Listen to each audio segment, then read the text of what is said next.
So in grade 10, we speak with all of the students. We look at the data that we have.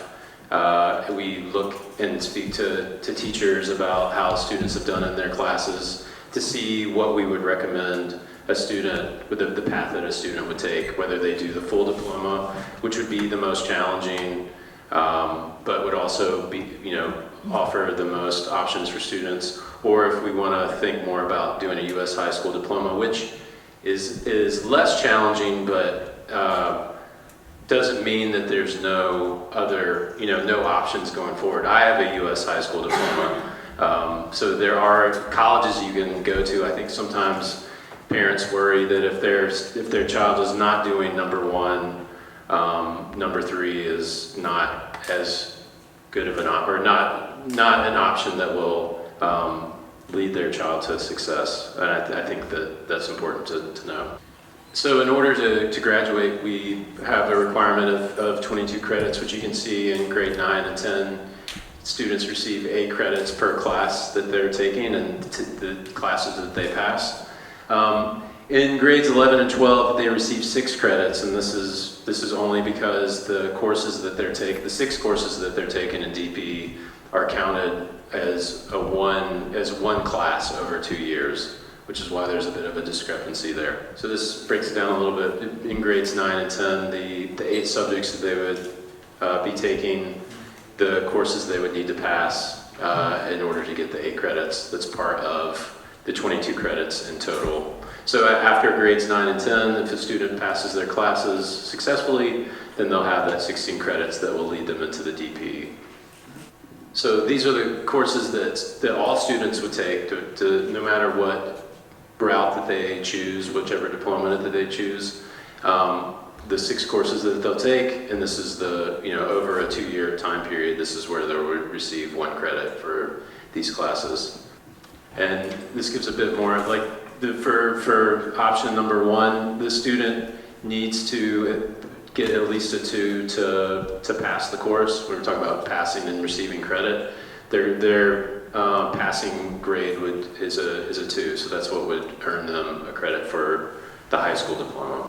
And one more thing. So one other requirement that we have for option number 1, 2, and 3 is the service requirement. So students will be participating, and we'll hear more about it from our CAS coordinator, but they'll be completing a service requirement through grades 9 through 12. So on top of the 6 courses that they take to earn their high school diploma, they'll also be doing a service component as well.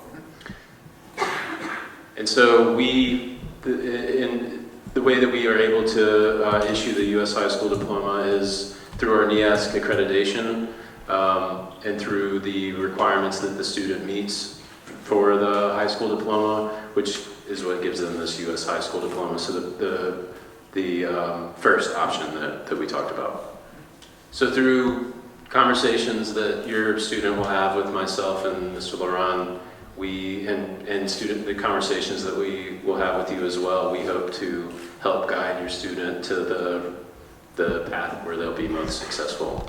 The next item that we're going to be looking at has to do with the different components of the diploma program. Let's start with a quote. I'm going to ask everyone to please read it on your own. I highlighted 3 important key phrases here. Students throughout the program become independent thinkers. They receive the best qualification for them.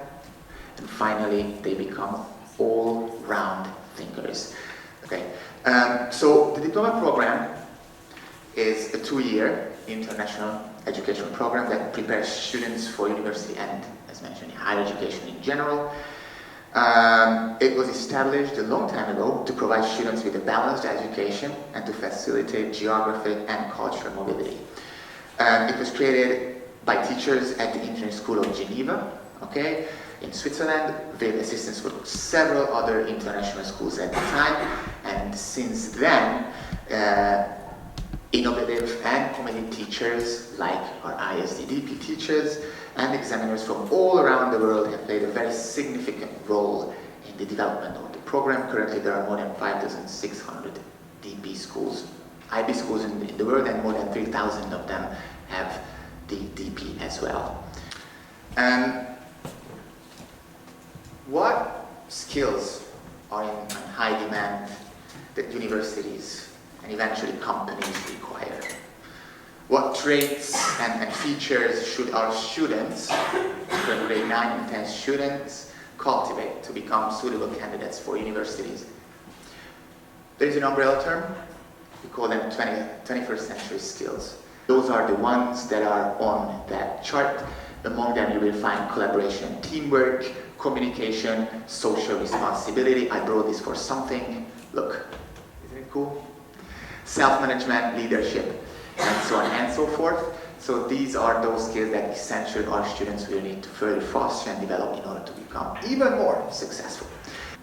Let's talk a bit about the rigor of this program. How difficult is it, right? These results that you see are from the May 2023 session.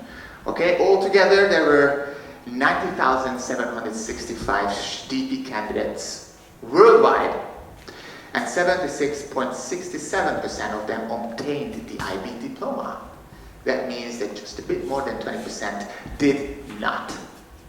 Okay, what does this mean? Think about it, and then you may be able to share some of your thoughts as I translate this to Hungarian. The word difficult may not be the one I would be using. I would use the word challenging instead, but it's definitely a challenging program. It's not an easy thing to go through, boys and girls, necessarily.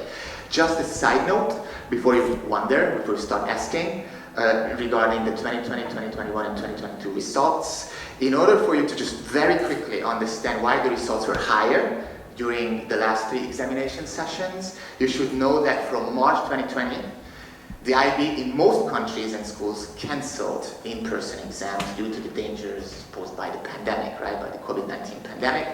So basically this required a very significant shift in the way students' results were calculated. For the May 2023 in-person examination session, the IB basically moved back to pre-COVID practices. It is demanding, it is difficult, but statistically speaking, around 80% of students become successful former or IB alumni, DP candidates who are ready to take the next step at university and eventually beyond. És egy másik nyelven is ügyesek és sikeresen levizsgáznak vagy a társadalomtudományok, vagy a természettudományok csoportokból. Why does this matter in our context? It matters a lot because we have students from various linguistic backgrounds: Hungarian, Ukrainian, Russian, Korean, Chinese, and this could go on and on and on and on. Currently we provide a Hungarian A in our DP program, as well as the option for students whose mother tongue is other than English or Hungarian to pursue what we call school-supported self-taught language courses. So that means that most of our students will eventually be able to take this adventure on if they are bilingual, or they're in development of becoming bilingual. And the value really is that it's not only very valued by universities, but also it really fits perfectly with our international educational context as a school. You guys can see that out of the 79%, only a bit more than 26% are those students who obtained a bilingual diploma, which is again highly valued by universities. Altogether, those students who obtained minimum 30 and maximum 39 points make up 46.84% of all graduates from last year. Relatively difficult to fail, but it's also difficult to move up to the higher end of it. Okay? What does this mean for our favorite subject of all times, mathematics? The reason why we're using mathematics is because that's the only subject that everyone will have to take, you know? We offer it on a standard and a higher level.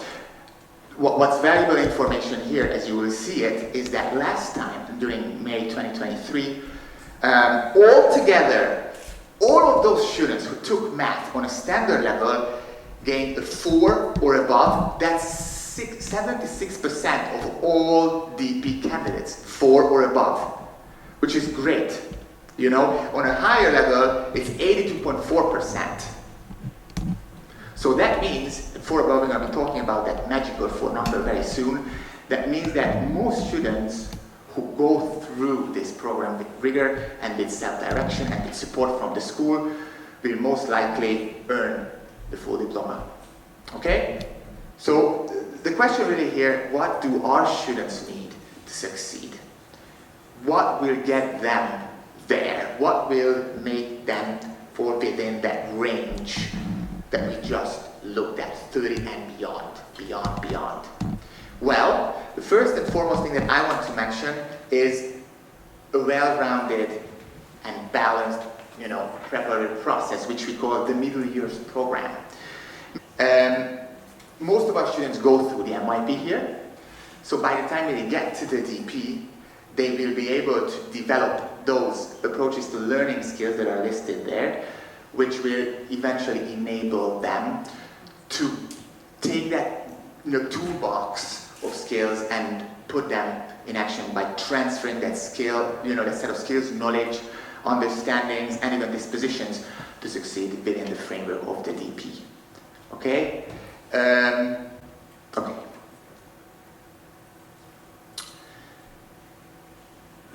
Let's just talk very briefly about the actual components now.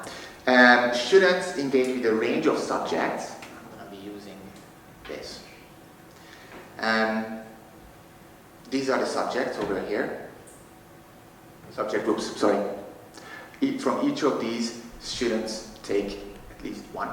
Okay? Diploma students, full diploma students, need to take 3 on a higher level and 3 on a standard level.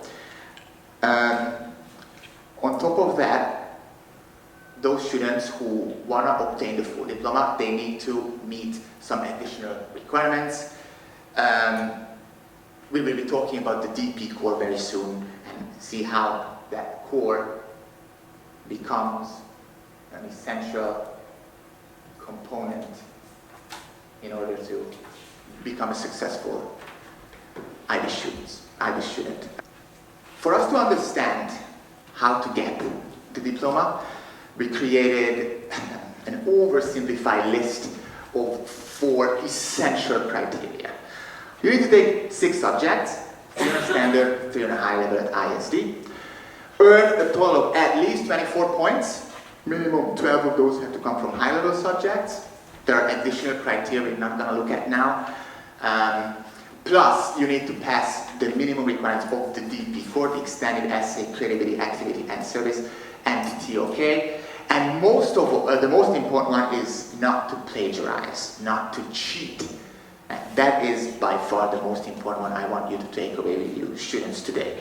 No cheating, don't plagiarize, okay? That's number 1.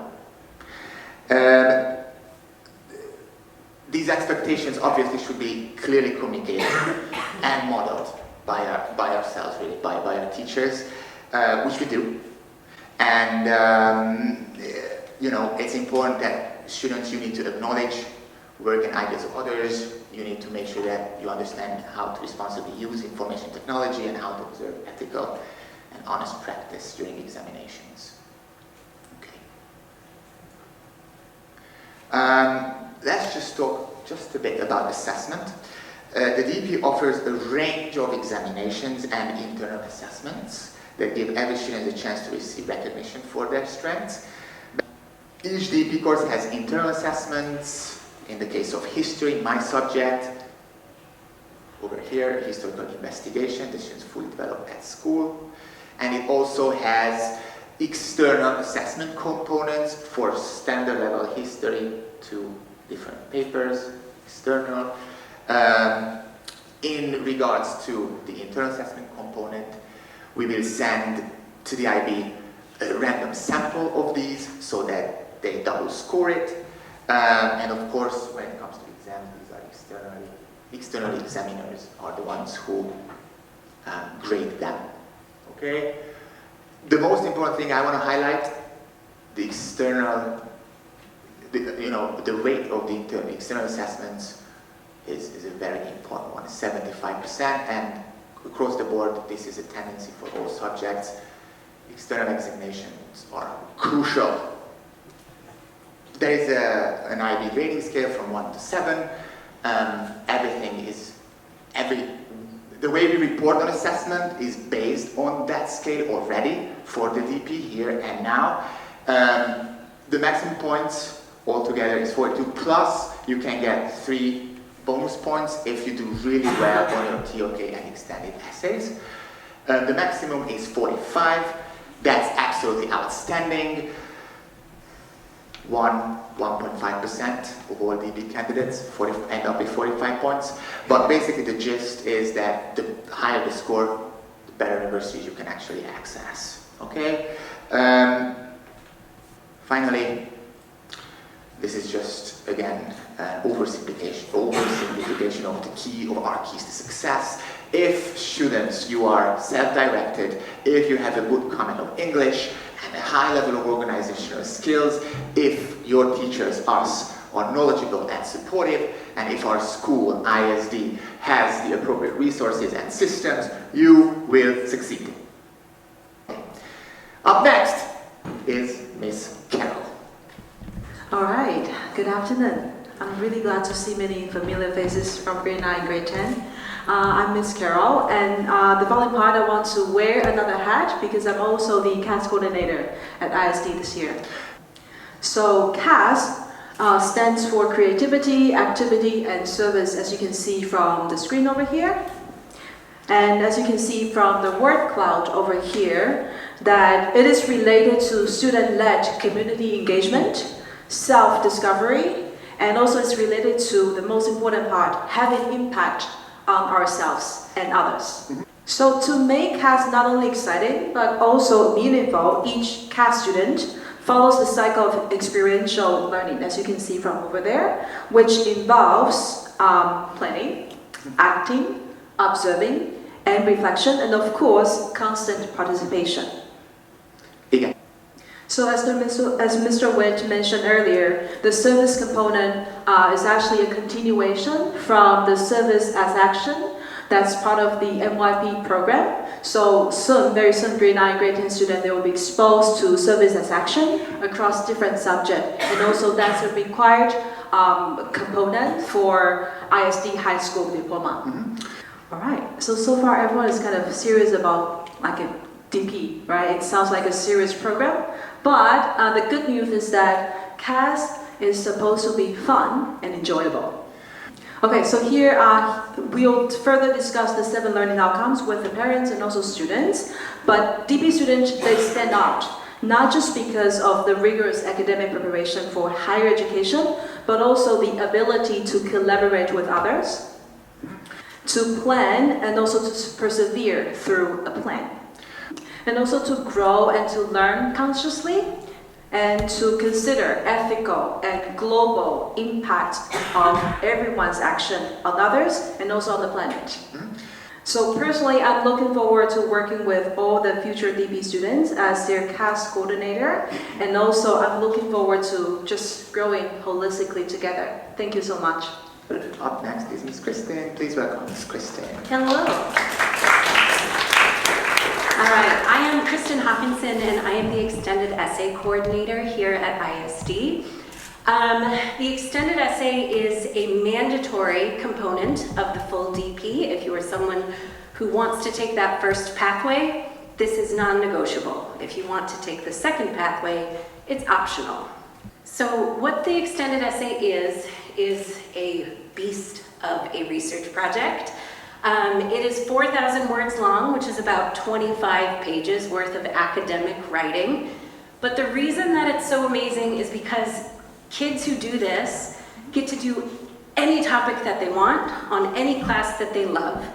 And then it gets to show universities that you are ready as a kid. You are ready to do the kind of academic writing that universities are really looking for. So it makes you very appealing as a DP candidate or as a courses candidate. But the EE is really about giving kids a chance to engage in something that they love, develop the skills that you really need at university if you choose to go, and to reflect on who you are as a learner. It's a big deal, but you have a lot of really expert teachers here to support you, and I'm really excited to work with everybody, should you choose to do it. TOK, Mr. Laurent teaches TOK, so I'm going to be talking about TOK. Knowledge is really about how do I know what I know? This is the greatest question, the very essence of TOK. It's really about exploring, how I like to phrase it, knowledge landscapes throughout the 2 years of the program, and topics concerning the scientific method, rational argumentation, fallacious thinking, and so on and so forth, that we really have students, you guys, reflect on the question of what are the different ways in which knowledge is acquired, communicated, developed in general, etc. Just remember this, exploration of knowledge landscapes. I think it really summarizes it well. All together, we will be discovering different optional themes, 2 of those that are on the list, okay, altogether 5 of them, and then obviously we're going to be tackling each and every one of those 5 areas of knowledge. Again, the stress is on knowledge, how knowledge is built, communicated within these areas of knowledge, and reflecting on our own ways how we create and communicate knowledge towards other knowers around us. Okay, and next we're going to jump in to the next, a very big section tonight, which is about all those DP courses that are currently on offer at ISD. Miss Esther, please welcome her.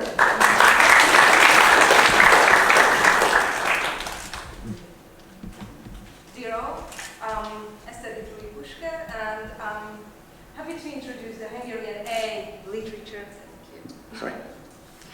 Hungarian language. Is it working? Mm-hmm. Yes. Hungarian A literature course. Students in DP study 2 languages, and I'm happy to announce one of them is Hungarian literature. I emphasize the literature component because this is where it differs from the English language DP course.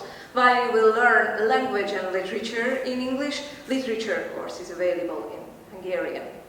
This course is designed for students that have native language proficiency in Hungarian. As one of the language courses in DP, the Hungarian literature course is developed to provide students with an understanding of the factors that contribute to creation, reception, and interpretation of literature. Among the other things, the aims of this course are to enable students to engage with a range of texts from different periods, styles, and culture, and we will also develop skills in interpretation and analysis. Mm-hmm. We also develop sensitivity to the aesthetic qualities of the text, creating connections between texts, so understanding the intertextuality. Mm-hmm. And last but not least, this course tries to foster a lifelong interest in language and literature. Thank you. Thank you. I'm so glad she went first, because she said that so much better than I was going to. That was perfect, thank you. So, everything that she said, but in English, and also to include a love of language is the difference with English A in the DP, which is offered at both the SL and HL levels. So the English A course is developed to look at both literary works and non-literary works and bodies of work, meaning we explore a wide range of texts. And these are an example of what I have planned for this year, but every year with every cohort, the texts change based on the needs and desires of the student. Because this is a really responsive class, because it depends on what kids love and what they want to develop skills in as we progress towards being successful on the DP exam. I always get asked by students, should I take this at the SL or HL level? And my response to that I would love you to start thinking about now, students who are thinking about this, is how much do you love it? How much do you love to read? How much do you love to write? How much do you love to communicate? Because that's really the difference between SL and HL in this class. Thank you. Hello everyone, my name is Sean Fox. I am the English B teacher. So the goal here at ISD is really, as the students progress through the NYP and are ready for the DP, that they are ready and are proficient enough in English to really do English A. But for those students who are not proficient in and really haven't had the exposure to English, this is the course. So the main thing with this course is it's a language acquisition course. There is a component where we will do novel study in the higher level, but really it's focused on language, that acquiring of English language. And again, this is for people that have had some previous experience, but in this course they're going to learn how to communicate effectively, and they're going to study the language through these different text types, as well as the target language and 5 themes. So each unit will have its own theme, as you can see up here.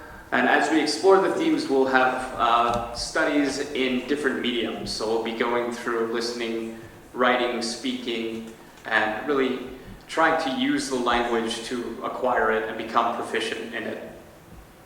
Okay, thank you. Please give a round of applause to Miss Claudia. Buenas tardes. Good evening. You understood? I'm here to talk about the Spanish ab initio course. I will start with that, and then I will jump into Spanish as language B here at ISD. So what is Spanish ab initio? Spanish ab initio is a course designed for students with little or no experience in Spanish. How is it implemented? Students develop different skills. They learn how to understand written text. They learn to produce different type of text, and at the same time they learn to be interactive, to be able to communicate with others. The course structure is divided into 5 themes, and each theme has 4 topics. So at the end of the course, they will have been exposed to 20 different topics. The course is 2 years long. And why is it important? Well, it is important because it helps them develop an intercultural mindedness. They learn a new language to communicate with others. They learn to respect and appreciate cultural diversity. Okay, and the next course is Spanish B. Spanish B, and basically the difference between Spanish ab initio and Spanish B is that this course is actually designed for students with some previous experience in the target language. And this course is offered in standard level and high level. The difference is that with high level students, the study of 2 literary works originally written in the target language is required. Thank you. Okay. Next up is business management. Hi everyone, I'm Ms. Vera, and I will be teaching business management at both standard and higher level. Who is this course for? Anybody who plans to be an employee, an entrepreneur, so pretty much everyone. The point of the topic, or this subject specifically, is to prepare students to be change agents in the future. So the focus is on those 21st century skills. And as I mentioned, the idea is to encourage students to be change agents in the future. And we do that by examining 4 specific key concepts that are interwoven through every aspect of our course. One of them is sustainability, the next one is creativity, change, and ethics. So students will learn how internal and external factors affect businesses as organizations. It's a very dynamic course, it is challenging, As many of the current students have commented, there's a lot of key terms that one has to remember, but we learn it through a very dynamic and fun way where we interact with very relevant companies right now and how they experience their change or how ethics and corporate social responsibility will affect them and their ideas and how they evolve over time. So emphasis is placed on strategic decision-making, operational business functions, which are basically we explore that through 5 different units. The first one is just a general overview of what it means to be a business organization. And we look at the 4 specific strands of each and every business, i.e. finance and accounts, marketing, operations management, and human resources. Okay. And all in all, what I want you guys to take away from this is that business is still under that 3rd group of subjects of individuals and societies. So throughout the whole course, we look at how businesses affect individuals and societies and how individuals can have an effect within business and external aspects of society at large. Okay, up next is DP History with Mr. Laurent. We are offering DP History both on a standard and a higher level. It is a world history course, okay, a comparative world history course, which will help you, gain a multi-perspective approach in regards to world history. As in other DP subjects, we're also using, as part of our narrative, using a conceptual approach. We've got 6 key concepts: change, continuity, causation, consequence, significance, and perspectives. And we are looking at different types of history, such as political, social, economic, and of course a bit of history of science, in order to explore through very specific late 19th century and the first half of the 20th century as our case studies up until 1945, in order for us to understand just a bit better how these concepts have been shaping history and how history eventually has been shaping our contemporary society. You will be developing key historical skills such as resource in order to be able to differentiate between fake news, between facts and fiction, and obviously to increase your understanding of yourselves in the larger framework of contemporary society by ongoing and just providing you guys with opportunities to reflect on your role as, again, global citizens, which is one of the most important concepts that characterizes Group 3 subjects. Thank you. Thank you for joining us tonight. My name is Chi Wong. I'm here to introduce you to the DP Physics, both standard and higher level. So for physics, we start with the observations in the DP level. It's always start with a demo. For example, I'm dropping 2 objects with different masses. I'm going to ask the kids, what do you think? Mm-hmm. Then we will form a model. We will see an experiment and see what's going on. Mm-hmm. And finally, we'll get into the theory, that how it works and the law of physics behind. And I'm sure you're very interested to know the content of the physics in the IBDP. Mm-hmm. So we have in total 5 themes in the IBDP physics. I'm just going to share with you some of the highlights. For example, from the first theme, we have the special relativity. I'm sure you're familiar with Albert Einstein, so we learned that. Mm-hmm. For theme B, this is the one that we cross over with chemistry. So if you're chemistry students, you will see a lot of thermal physics here. And the last, I want to share my favorite, is the last theme E, nuclear and quantum physics. This is something I don't even learn during my time. And this is the physics of the futures. We talk about fission, fusion, stars formations. And we're also talking about quantum physics, the new physics that classical physics cannot explain. Yeah, that's all from me. Thank you for listening. Thank you.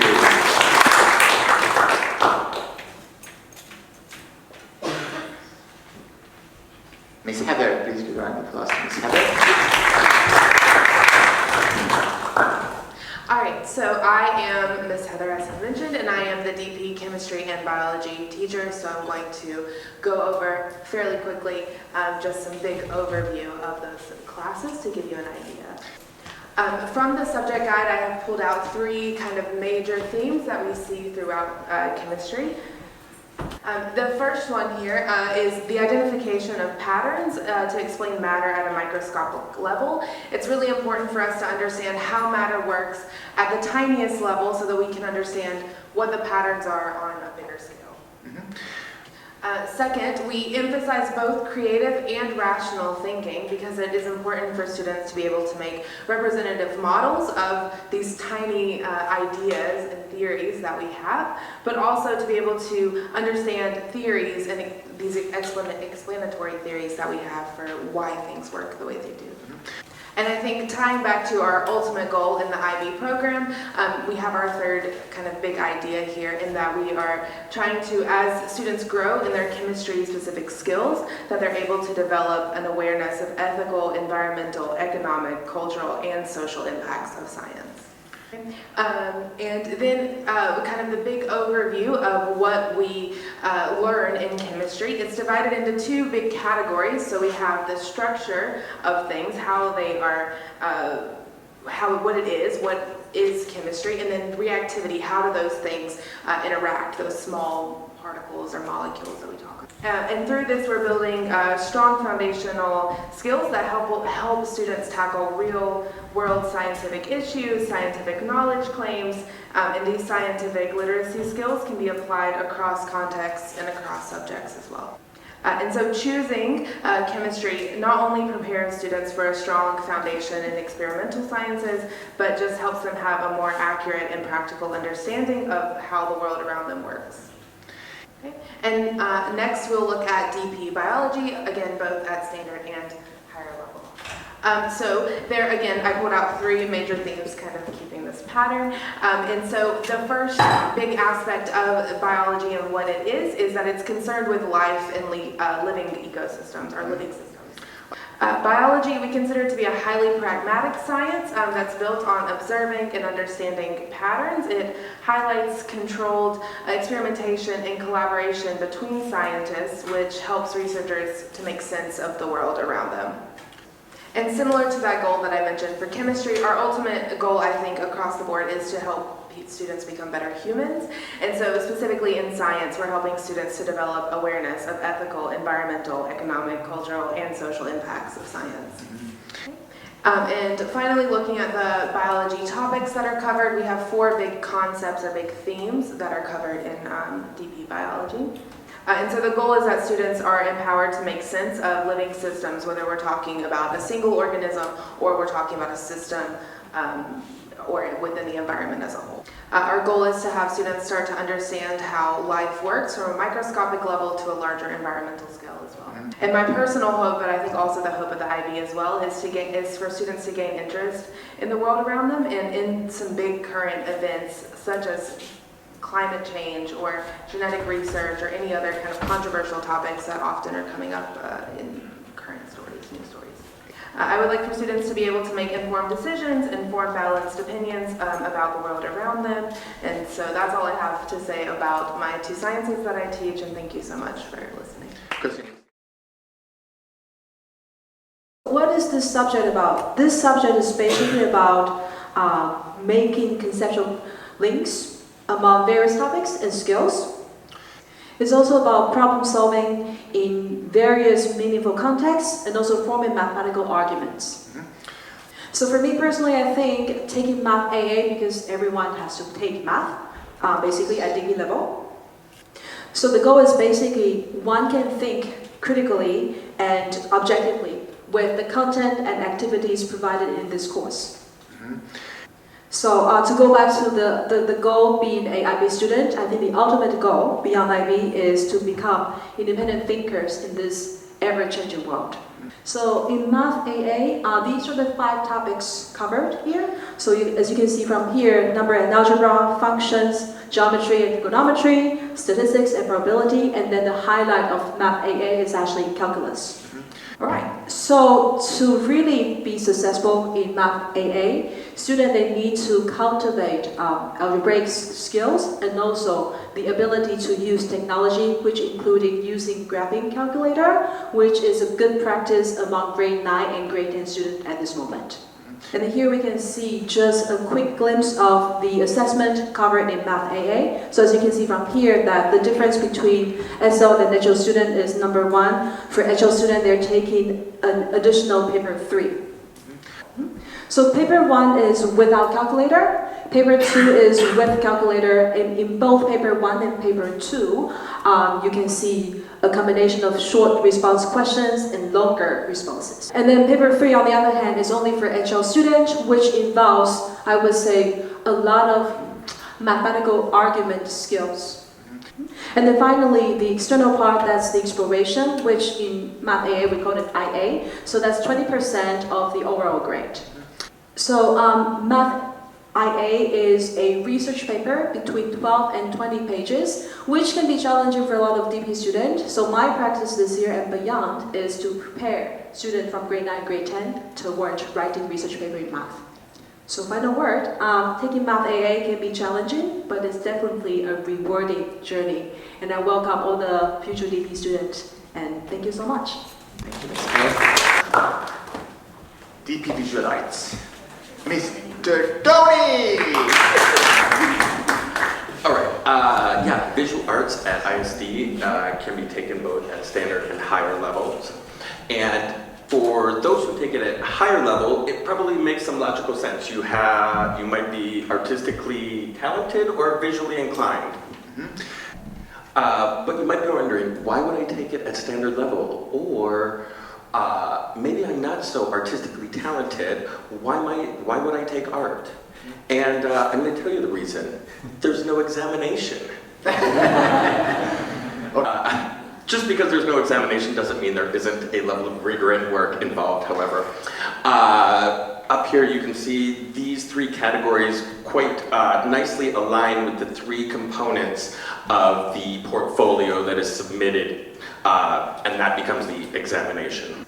The first here, analytical skills, are really engendered in IB Art through a comparative essay where students examine and compare different artworks and artists. The technical skills that students will learn will be collated into a portfolio that tracks their artistic process. And that creative process of investigation and experimenting will result in a final exhibition of a selection or series of artworks. So, what I think IB Art really does is that this course empowers students to communicate their thoughts and gives them a visual voice. The course also capitalizes on students' individual and personal interests in order to inspire their own art making. Even as students are analyzing artworks, they have the agency to investigate artists and styles of their own liking. And finally, because there isn't that stressful exam and personal style is at the forefront of this course, students often feel like the work pressures or burden of a typical IB course. They don't really feel that in IB Art. Yeah, that. So I guess long story short here is that ideally this could be a nice break from a lot of the other subject matters where students, that the joy of learning is sparked. Also, I'm the last teacher to go.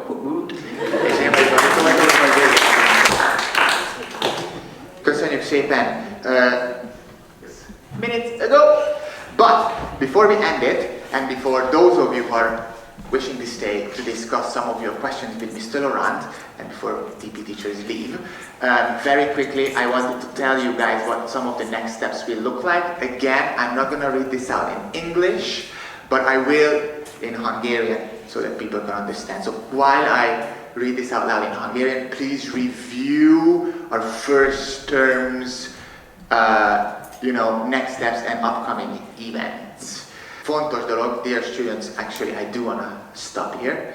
Grade 10, initial course selection by December the 14th. We're going to look at that date more carefully during the days that are up, in the very first row on September the 27th and 28th, what that exactly entails. And the last piece over here by March the 14th, 2024. you will have to finalize your DP course selection processes. Okay, so